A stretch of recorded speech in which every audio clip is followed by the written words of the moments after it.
This is the last talk.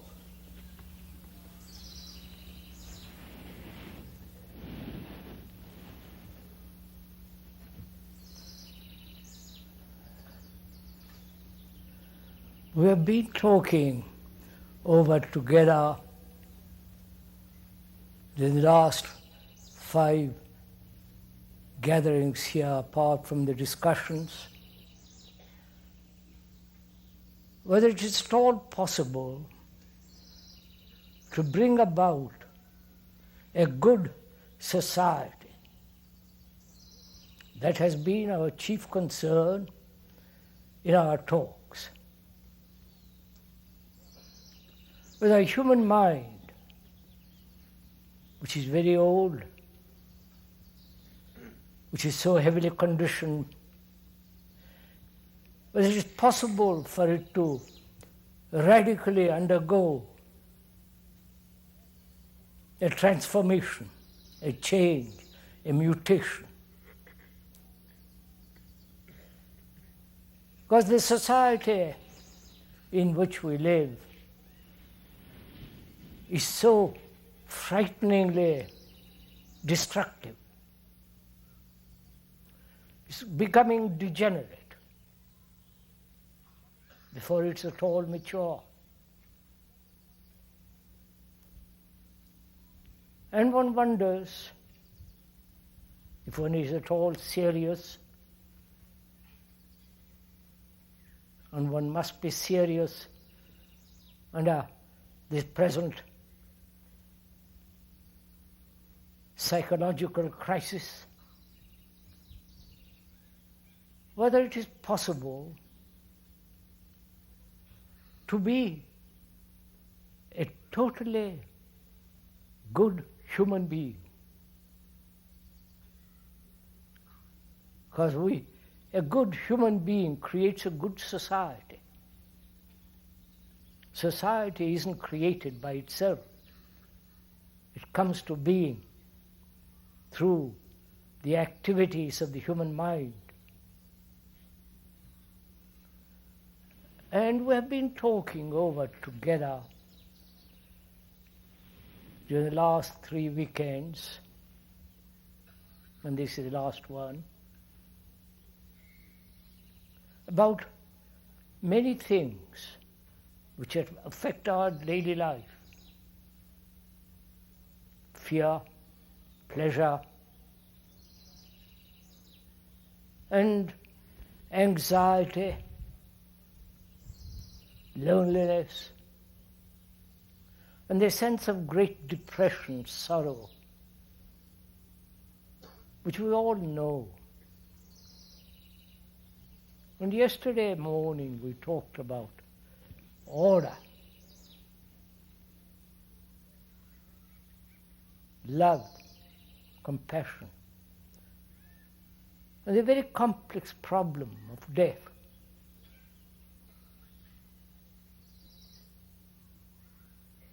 And we said this morning that we go into the question of what is truth, if there is anything like absolute truth, and what is the nature and the movement of meditation.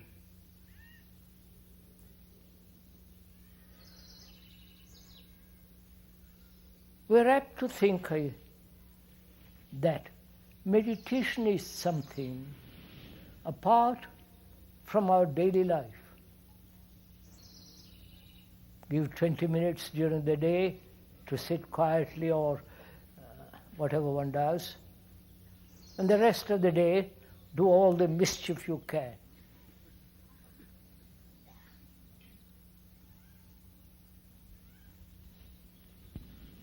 But meditation, I think, is something entirely different, which we shall go into presently. But one cannot fully comprehend the deep significance of meditation unless one has within oneself complete, absolute order in our relationship, in our activity. We went yesterday morning into the question of what is order and what brings about disorder. When there is the ending of disorder, then there is naturally the flowering of order. We said that there are two major causes of disorder. Desire, which we went into very carefully, not only yesterday morning, but previous mornings, and also the very structure, nature of thought. We also went into that. And without this order,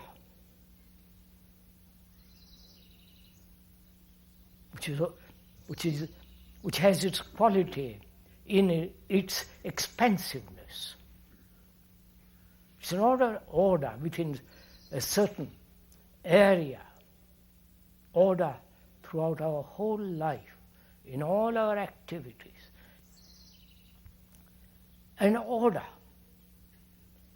is not only personal, but also it becomes social. And out of that order comes goodness. Therefore, such human beings who are capable, aware of the present world misery, confusion, uncertainty, insecurity,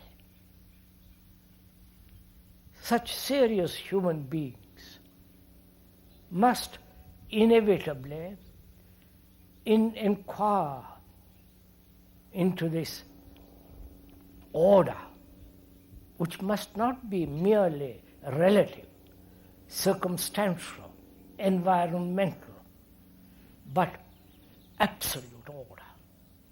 There is such thing as an absolute order, like the universe. There is order. And if our consciousness is in disorder, which it is at present, however much one may investigate the order of the universe, we have very little relationship with that universe. You're following what? If I may again point out that we are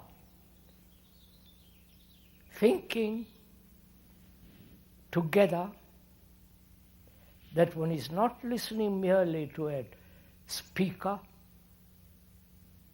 but together with the speaker, we are exploring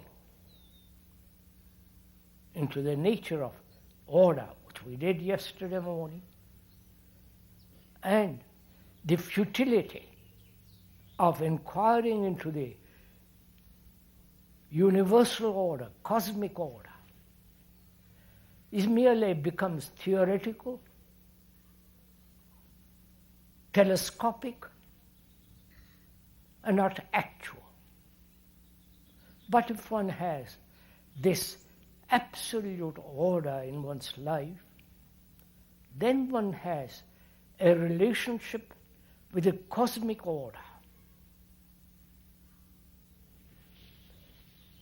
One can see that logically.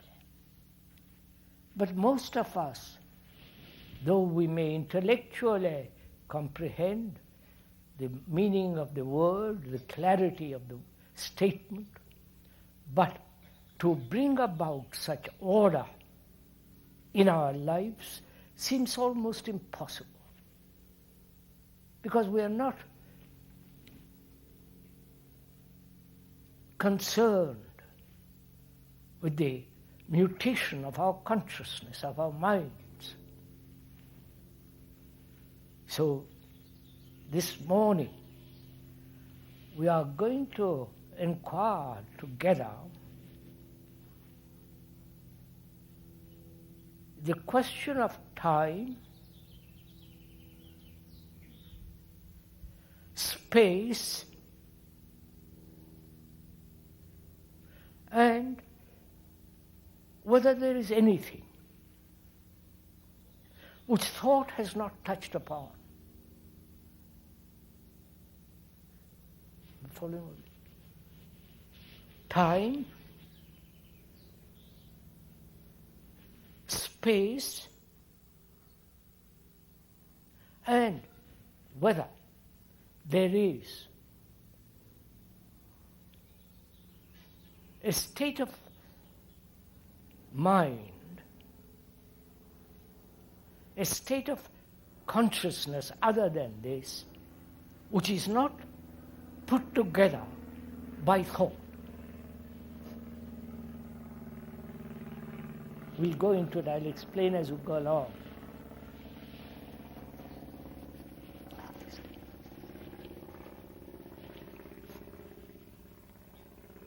Because meditation is not merely repeating certain formula, taking a certain posture, breathing properly, or repeating for 20 minutes in the morning or afternoon and evening a mantra. You've heard that word, haven't you? Do you know what that word means in Sanskrit?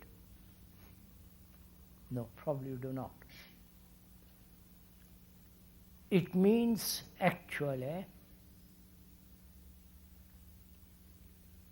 ponder or meditate upon not becoming and put away altogether self-centered activity. That's the meaning of that word, mantra. But the racketeers have used that word to capture the gullible mind of this country and also in India. And it's taken place in Europe too, unfortunately. Those people have made a lot of money out of it. And that's now going out of fashion. They'll introduce something else, and you will follow that too.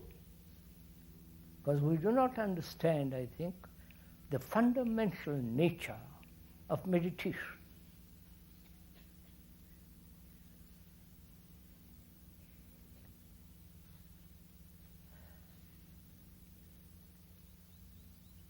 Without laying the foundation of right relationship between human beings, mere meditation or contemplation or handing yourself over to some idea or ideal or some projected image as God and so on, only leads to various forms of illusion, which is obvious. So it behoves us, if we would meditate seriously, we must lay down in our lives a foundation that is not broken down or shaken, but a foundation that is lasting, enduring. The foundation is right relationship between human beings. It's clear. If that is not established, then you might sit everlastingly in a certain posture and think you are meditating, but you are merely pursuing an illusion or your own desirous projections and so on. But that's obviously a childish game. So, if you would understand what is meditation and the depth of it and the seriousness of it, one must establish naturally the order of right relationship. That is natural, isn't it? And we went into that question of what is right relationship. We said, as our present relationship is based on pleasure, sexual, a relationship of comfort, dependency, attachment, born out of this great sense of loneliness. And without grasping the full meaning of this loneliness, we escape from it through various forms, and thereby bring about a relationship in which there is always division, contradiction, jealousy, anxiety, inhibitions, and the desire to run away from what we have. Which again is obvious what's going on. So unless a human being, you establish this order in relationship, right order, do what you will, stand on your head or retire into a monastery, meditation has no meaning whatsoever, because you must have solidity. There must be firmness. There must be a sense of endurance in a relationship. If that is clearly grasped and see the truth of it, then we can go into the question of all the various forms of meditations. The Tibetan, the Hindu, the Buddhist, what are the other forms? All the latest gurus with their little gadgets of meditation. I think one can brush those aside, because they have little meaning. A man gets up and says, I have certain experience, I will tell you about it, you get excited, and you gives you a formula, and you practice it. And the very practicing of it makes your mind more mechanical than it is. More narrow, more sectarian, more limited.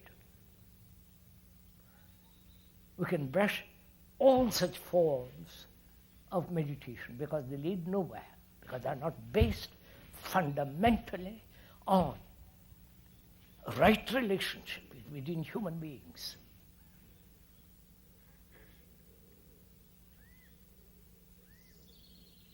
In which there is no jealousy, anxiety, fear, and the desire which becomes pleasure. And also, we can brush aside the whole occult phenomena that's going on in this world, the search for it, right? You know about it, don't you? That is, having certain powers, in Sanskrit it's called siddhis, capable of reading other people's thoughts, seeing through various, all that stuff. Because the speaker has been involved in all that. He knows something about all that. But a man who is very, very sensitive, a human being, sensitive, not self-centered, egotistic, has certain quality of sensitivity. And that sensitivity can apprehend, can see, can read, can do certain forms of healing and so on. But they are all irrelevant and dangerous because they emphasize and give importance to the self. Right? I wonder if we understand all this. One may be able to read other people's thoughts. And what of it? One may be able to see beyond the material, that is, thought forms, various kinds of, all that. I won't go into all that, it's not important. But such human beings, though they have gone into this fairly seriously, do not radically change society. They are not necessarily good people. They are really pursuing a form of materialism. I mean by materialism the cultivation of the process of thought. Because thought is a material process. I don't know if you're following. We are investigating together. You're not listening to me, to the speaker. Speaker is not important. And the speaker really means it. The speaker as a person is totally irrelevant.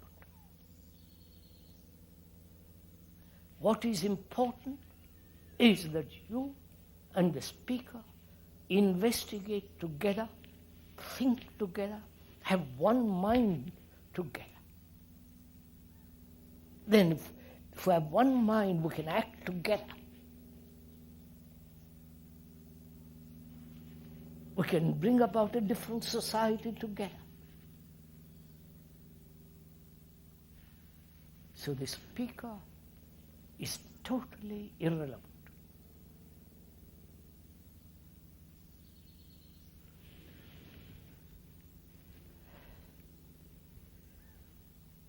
So having put aside all these trivialities, they are trivial, then we can proceed to inquire the nature of time.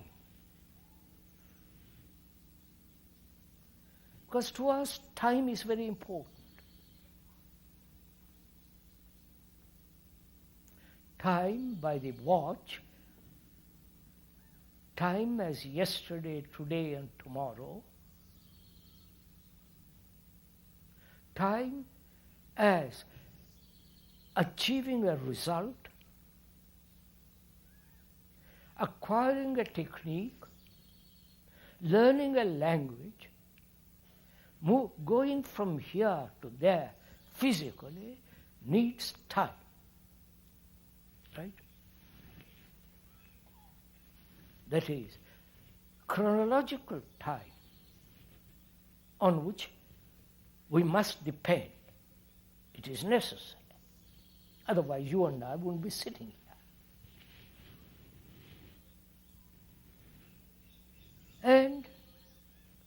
we have cultivated also psychological time.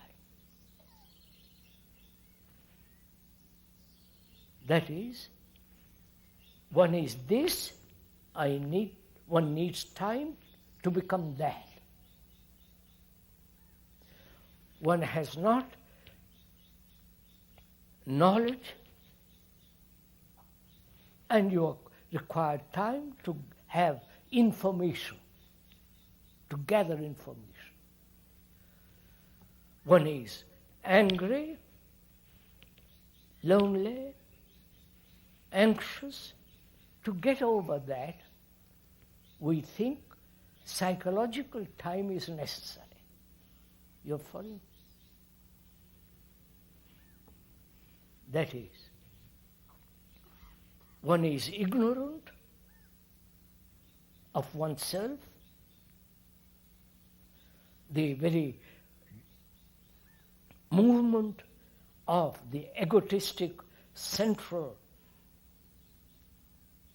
movement, and being ignorant of all that, self-knowing, one requires time to understand oneself. So there is the actual need of time to learn a language, to learn how to drive a car, to learn any skill. You must have time. Days, years. If you want to be a first-class physicist, you devote your time to it. Days, years. But we are asking, is there psychological time at all?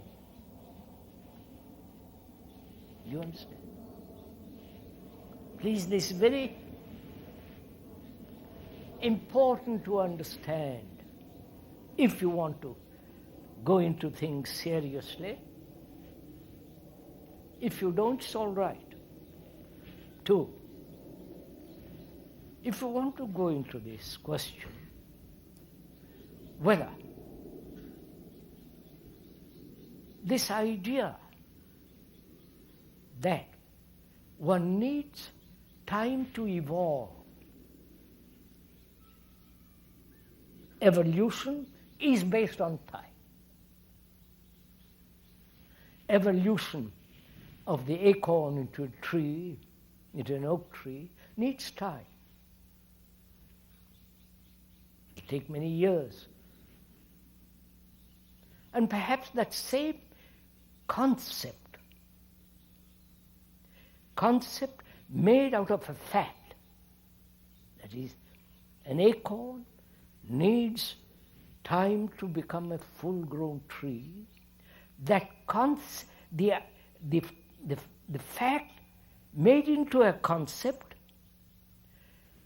then psychologically one accepts that fact, then says, I must have time to understand, to change, to become. You're following me? Are we meeting? We are moving together, are we? I hope so. Now we are questioning, asking together whether there is psychological time at all. Or it is an illusion which has become almost a reality for all of us. You understand? Are we together in this? That is,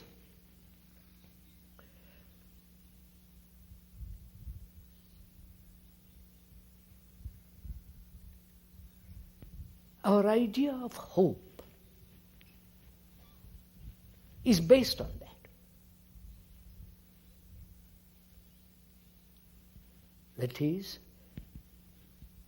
I am hoping, one is hoping to arrive, to be happy, to have enlightenment, to be good. in the future. And so one has thought time is necessary. Right? You follow? So we are questioning that very thing. And if one has the courage, in the sense, real serious inquiry into it may be merely a projection of thought which has realized that to learn a skill you need time. And so thought says perhaps it is the same process psychologically. Do you follow? Are we together? But it may be totally unreal. I'm going to go into it.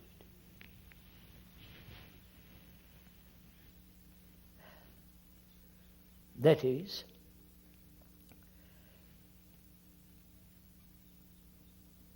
to be aware of what is in oneself, right? One may be conscious that one is envious or violent, and to change, to bring about a change in that violence, you need time. Is that so? You're following this? Please, give you, are you? Is there somebody to whom I can talk and will tell me they understand?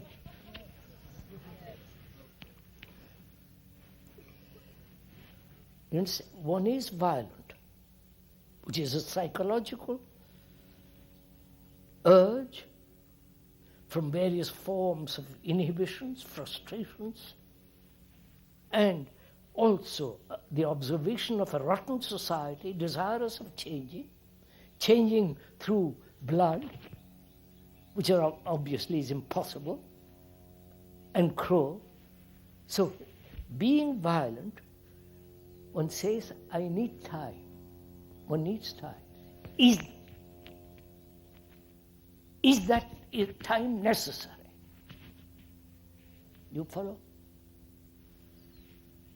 We are pointing out, when one is violent, can you observe that violence without the idea of changing it to something else? You understand? That is to observe actually what is without any movement of change, resistance, denial, acceptance. Just to observe what is. That doesn't need time. But the moment you want to change it to something else, that requires time. Whereas if you observe closely without any movement away from it, the very observation of what is undergoes a radical change. Which denies time altogether. I wonder if I'm conveying this. Have we understood some of it? That is, I'll put in another example, perhaps you'll see it. We compare ourselves with somebody else. That has been our tradition, our education, our conditioning.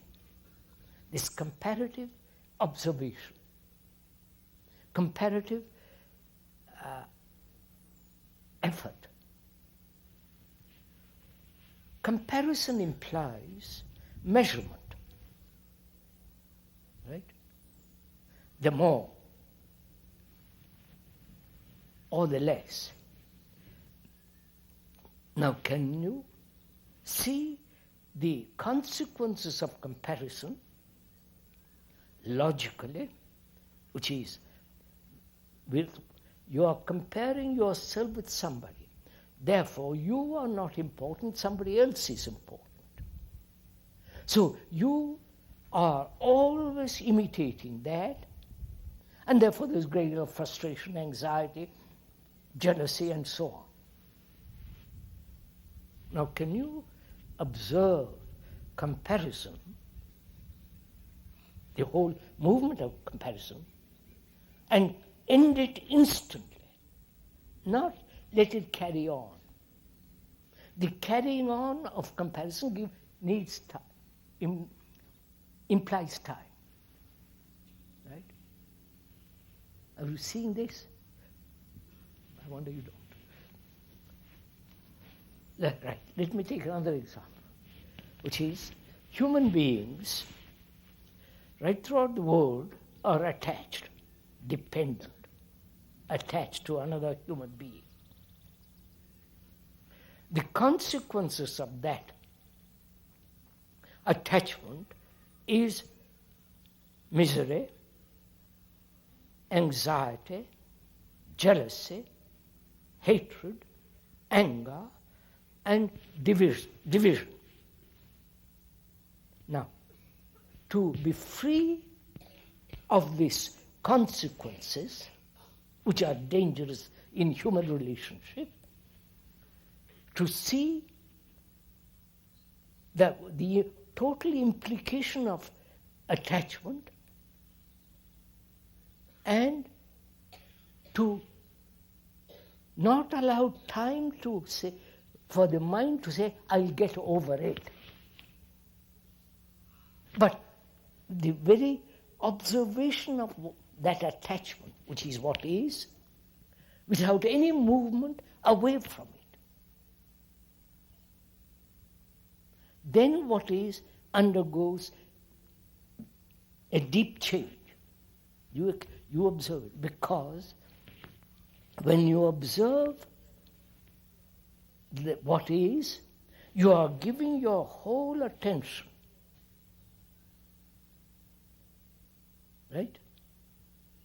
Are you doing it now? You are giving your whole attention. And that very attention is light. And that light dissipates what is being observed. Have you understood this? Huh? Once more.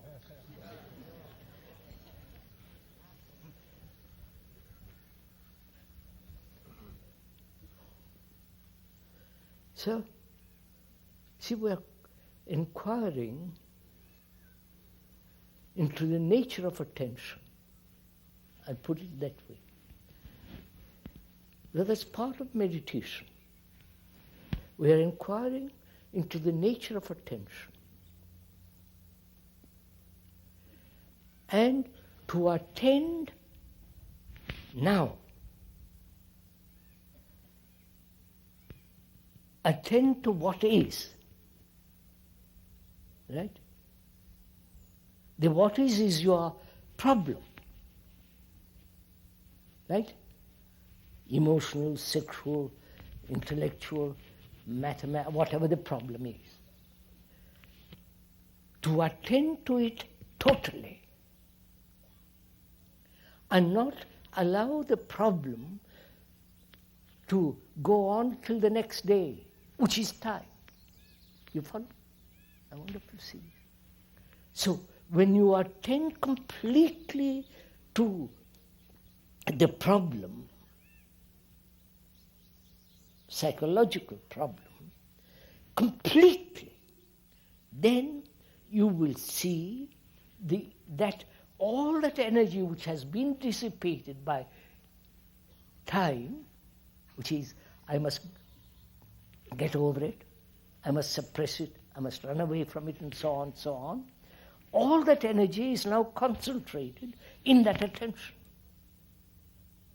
And when you attend when there is this energy totally in tension, then that which is being observed explodes, it reveals all its content. And therefore, dissipated. I can't put any more. Are you doing it as we're talking, or is it an idea? Because this is your problem. We are saying psychologically there is no time at all, which is a tremendous discovery. You understand? Because to us, tomorrow is all important. Sexually, they desire that you must be success tomorrow. You follow? Tomorrow becomes fascinating, important, all-consuming.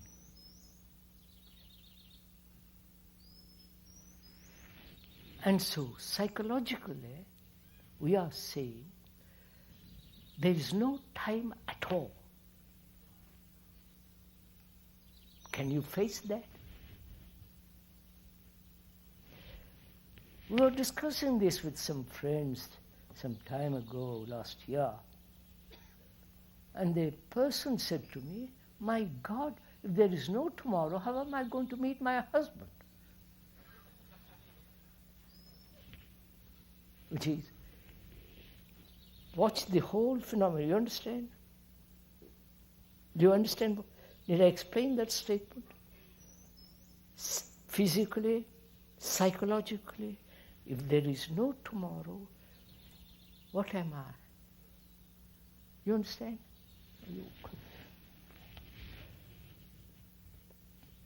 So we are saying that time is necessary at a certain level,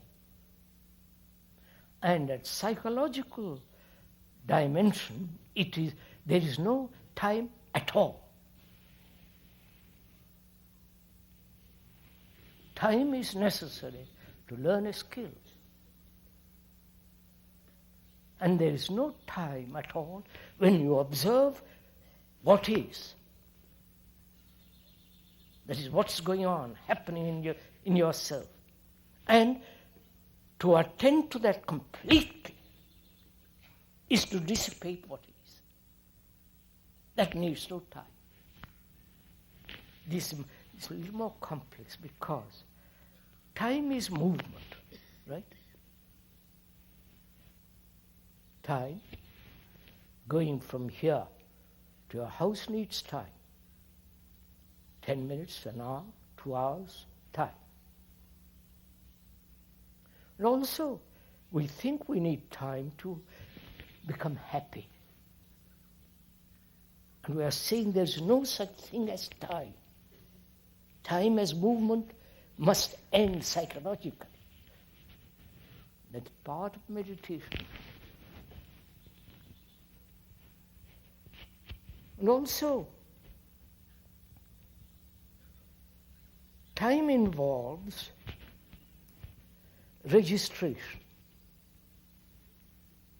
I'll explain this.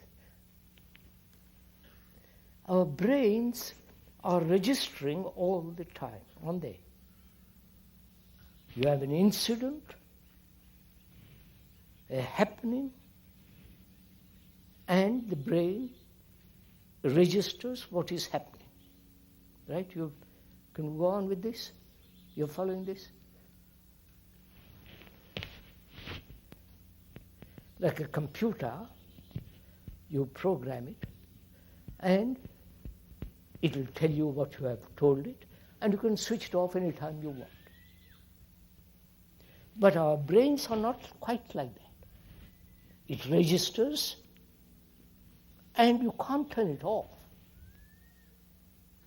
Because the whole mechanism is to keep on registering, which is to remember, to register that which has happened. Pain, pleasure, an incident which is exciting, and so on, so on, so on. As long as the brain is registering, that implies time, isn't it? You're following it? Now we are asking, please, whether it is possible to register only what is necessary and not register anything else.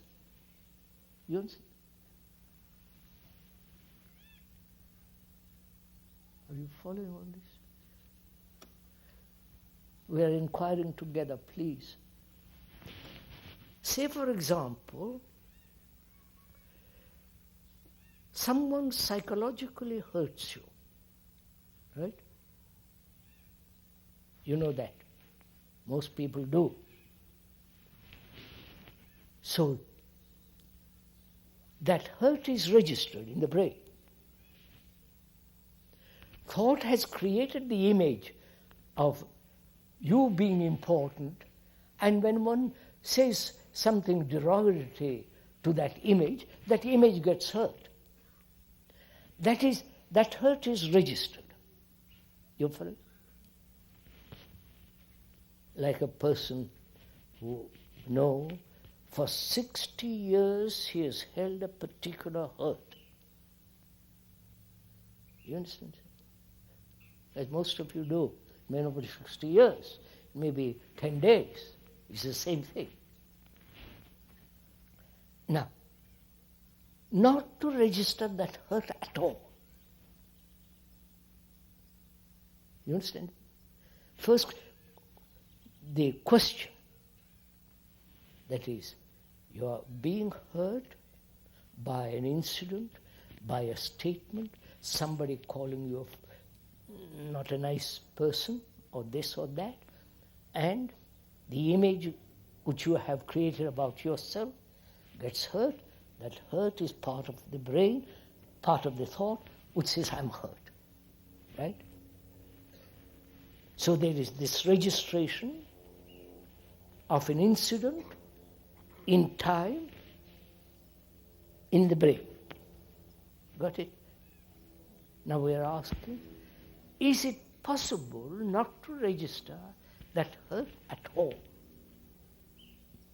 But one needs to register how to drive a car. You understand?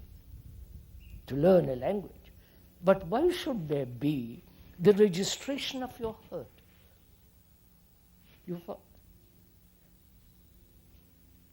Is it possible not to register the hurt at all, any more than you would register flattery? Right? You are following this? Is that possible? Because if it's not possible, then the brain is merely a constant mechanism which is registering all the time. And therefore it has no tranquility, which has no sense of elasticity. Then it becomes merely mechanical. Brain is partly mechanical. But psychologically, the brain must be free of this registration of hurts, of flattery, of this or that. Now we're asking, is that possible? You understand? See the consequences of being hurt psychologically. You've been hurt, you resist further hurts, you are afraid of being more hurt, so you build a wall around yourself, isolate yourself, and from that isolation act which brings more hurts, more anxiety, so you become more and more and more withdrawing from the world, from my relationship. You know all this. Becomes till you become a neurotic, and then you go to a psychologist. And he hopes to cure you. Probably he's also hurt. So, blind leading the blind. Whereas, we are asking, is it possible not to register that hurt at all? See the importance, you understand? So that the brain is free to have its own rhythm, not the rhythm of the hurt, the memory. You don't know all this. We are saying it is possible. Because we are investigating, and I'm showing it to you. It is possible. Because one has been flattered up to the skies, or one has been insulted. The speaker has had both. So not to register either, which means not to have an image about yourself. You understand this? Right?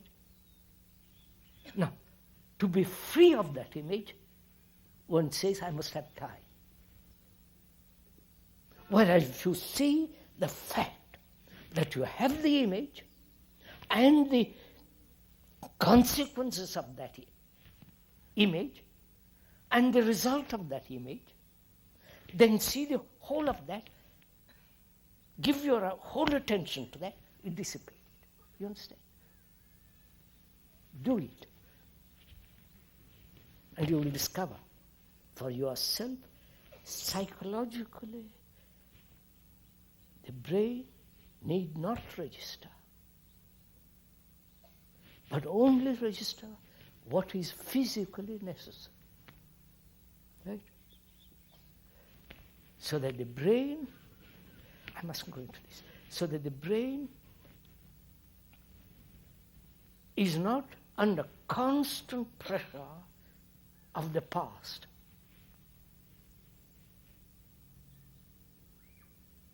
You know, they are saying now, the brain has the left side of the brain and right side of the brain. They have divided the brain. That, left side, right side. I've been told this, I'm not an expert, I don't read these things. And one side has skill and memory and all, the other side appreciates music and all that. Again, division. Whereas we are saying the brain, when it's left, when it's not recording, lives as a whole, has its own extraordinary rhythm. That you will experiment, you can find out.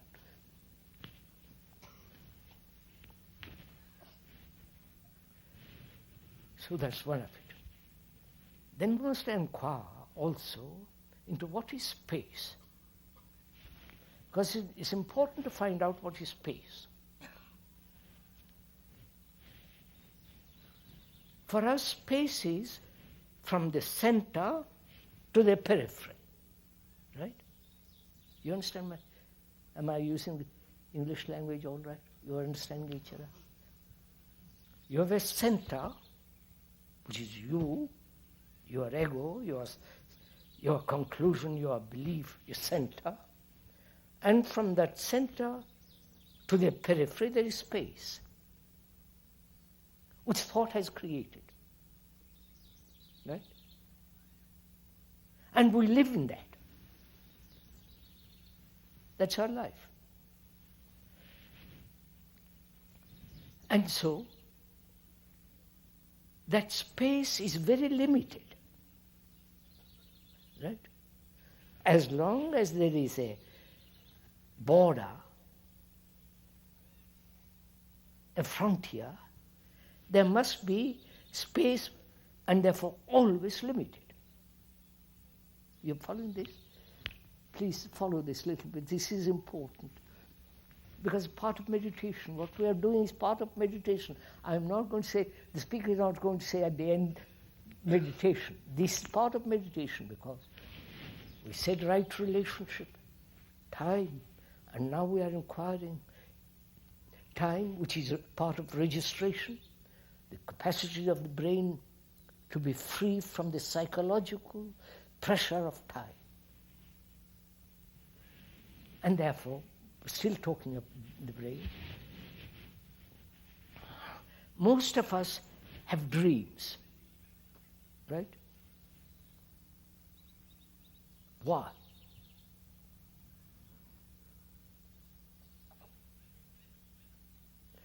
The experts say you must dream. But why do we dream? What are dreams? Apart from what the specialists talk about dream and the psychologist's interpretation of dreams and so on, you and I, the speaker and you, are laymen, right? We're laymen, not specialists, thank God. And we can then inquire without any commitment into what are dreams. Why do we dream?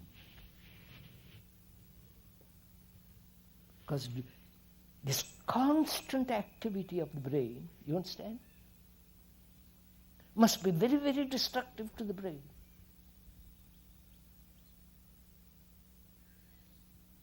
It must have some quiet. It must have its own rhythm, its own way of action. But if there is a constant dream activity during the day and during the night, the brain has no rest at all. You following? So is it possible not to dream at all? I'm asking the question, please explore it.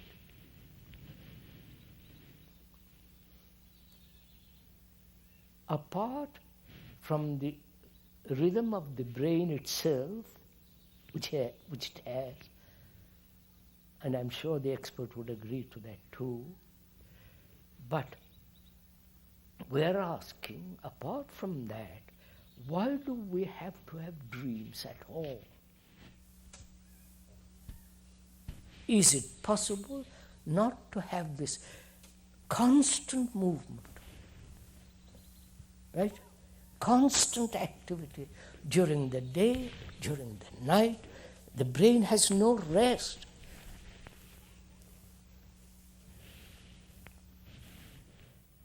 So we are saying it is perhaps possible, which is, if one is aware, attentive during the day, right? That is, attentive to the problems and the ending of the problems as they arise every day, then when you go to sleep, the problems which have not been solved, the brain tries to solve them. And when you wake up, you find your problems have been either solved or going to be solved. You understand? Are you following all this? Huh?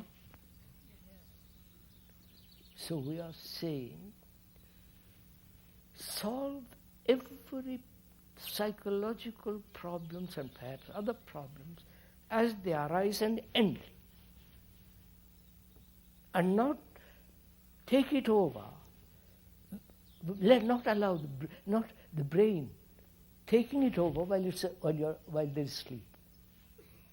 So that the brain is free, so that it can become young, fresh, you understand, active in a different sense. So, we are inquiring into space. What is the time? 12:27.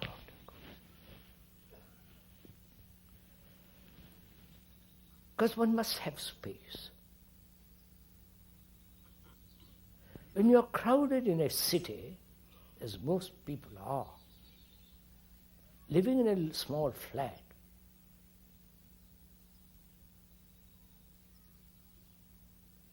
having not enough physical space, part of our violence is that.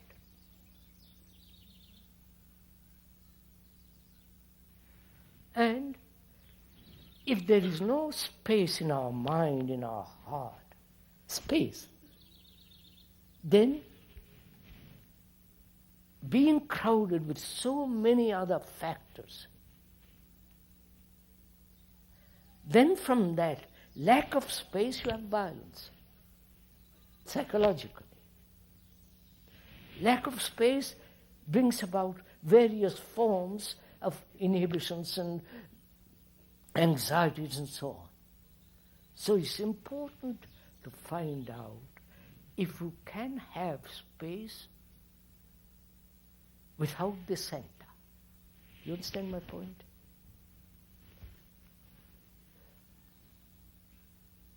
Am I talking to myself?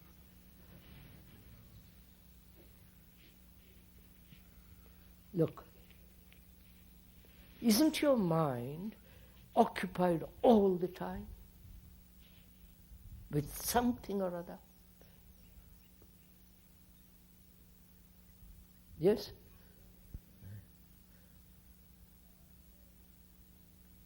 See the tragedy of it.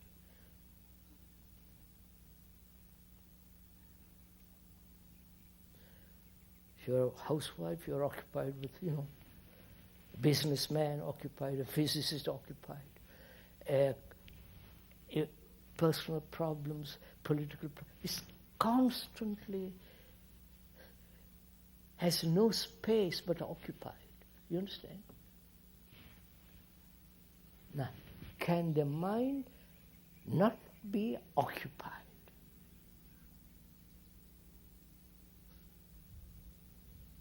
And that is only possible when you end the problems. Most people are occupied because if they are not occupied, what will they do?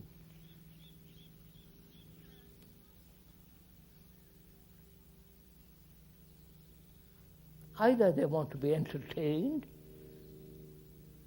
or they see themselves being so hopelessly lost, and they get depressed. Or they say, well, as I'm not occupied, I'll go and gossip with somebody. You follow? This constant occupation with something or other. Are you aware of this fact? Therefore, when the mind, which is your consciousness, is occupied, there is no space.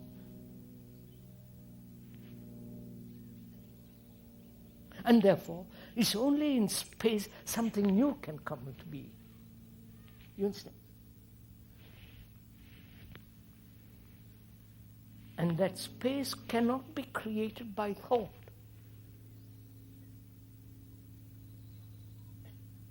But seeing the truth that occupation denies space, and being occupied implies constant mechanical movement, which is very destructive to the whole human nature and the brain, seeing the truth of it, you dissolve, you end it. So you are not occupied except when it is necessary. Otherwise, space. You understand? I don't think you do. Because then, in that space, you have an enormous sense of energy.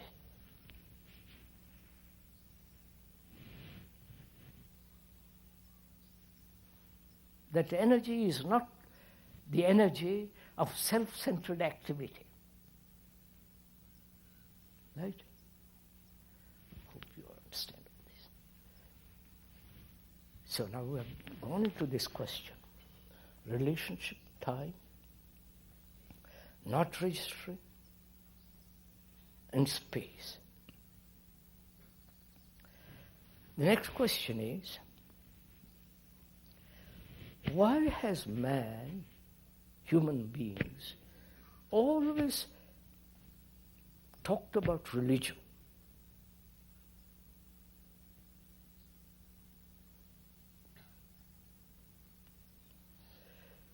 You know,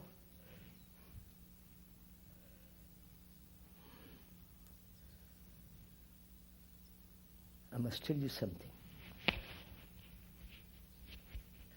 Two friends were walking one day in a nice street, and one of them sees something, picks it up from the pavement. And the moment he looks at it, his face lights up. He's delighted. Something extraordinary takes place in his eyes, and puts it in his pocket. And his friend says to him, "What did you pick up?" And why did your face become so marvelously beautiful?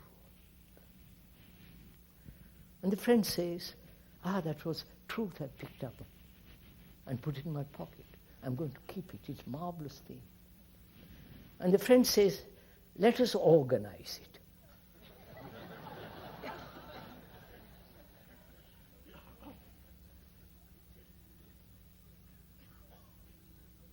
That's what have religions become. Right? And therefore, religions have become an anathema to most intelligent people. But beyond that word, beyond all the ritualism and all the crosses and all the circus that goes on in religions, is there anything untouched by thought? Thought being material process. Is there anything which is timeless? Is there anything which is absolute truth? Something which is wholly sacred? Understand my question? Do you understand? Human beings have sought this at all times. They want to inquire, they want to find out, but they get trapped into something or other. Into Catholicism, into Protestantism, into Buddhism, into some ism. And then they're lost. But if one puts aside all that and one begins to inquire if there is or if there is not, to find out, one must have a mind that's absolutely silent. Right? It must be under no pressure, under no motive, without any direction. Otherwise you can't explore. Otherwise mind is incapable of discovering something totally timeless, if there is. So, to find out, for that extraordinary thing, if it is to happen, the mind must be in a state of complete, absolute silence. Obviously. Is that possible? Man, throughout the ages, has tried this. He said you must control thought. You must control all your emotional responses, your desires, control, so as to bring about a mind that is without a sense of struggle, a sense of effort. And perhaps out of that you can have an absolute silence. You following all this? Man has tried this. You may not have. This is part of the old tradition, that to find out something that is immeasurable, all measure, which is the movement of thought, must end.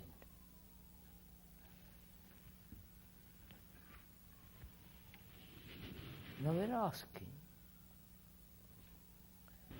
can time, thought come to an end?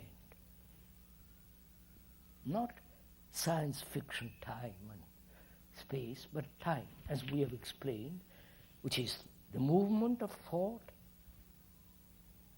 Can thought come to an end? Or must thought keep everlastingly be moving? You understand? To find that out,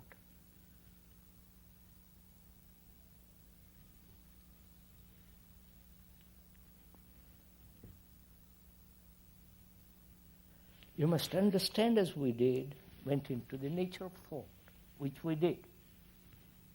So, can thought, which has built up our world, outward world, and also the inward world, right? Thought has been responsible for this. Thought is a material process. Thought is the result of all the knowledge, etc., stored up in the brain, which is a matter. Therefore, thought is material process. Anything that thought tries to discover, which is beyond itself, thought itself must come to an end. You understand? You understand this logic? You understand, sir? So can one find out if thought can completely end, except where it is necessary? That is, learning a language, talking, so on.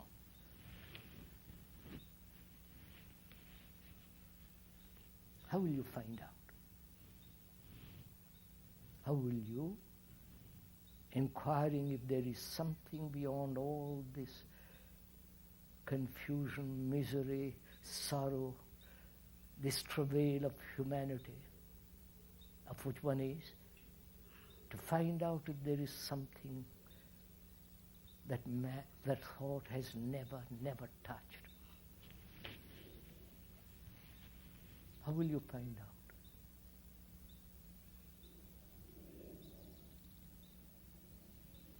That's part of meditation.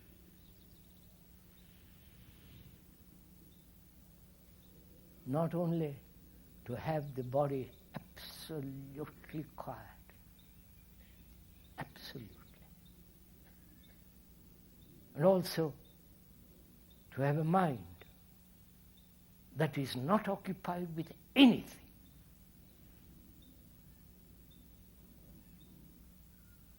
With your personal problems, with the world problems. Because you are the world is not separate from you. So, to find that out, if there is or if there is not, something beyond all this, that's part of meditation. It's not part of search. If you search, then you are searching with a motive and a desire. Then what you find is what you have already found. So, meditation is the ending of all the content of one's consciousness. Anger, jealousy, anxiety, which is our consciousness, which is what the freeing of the mind of all its content. Then only there is that absolute silence, not brought about by will, by desire, by thought.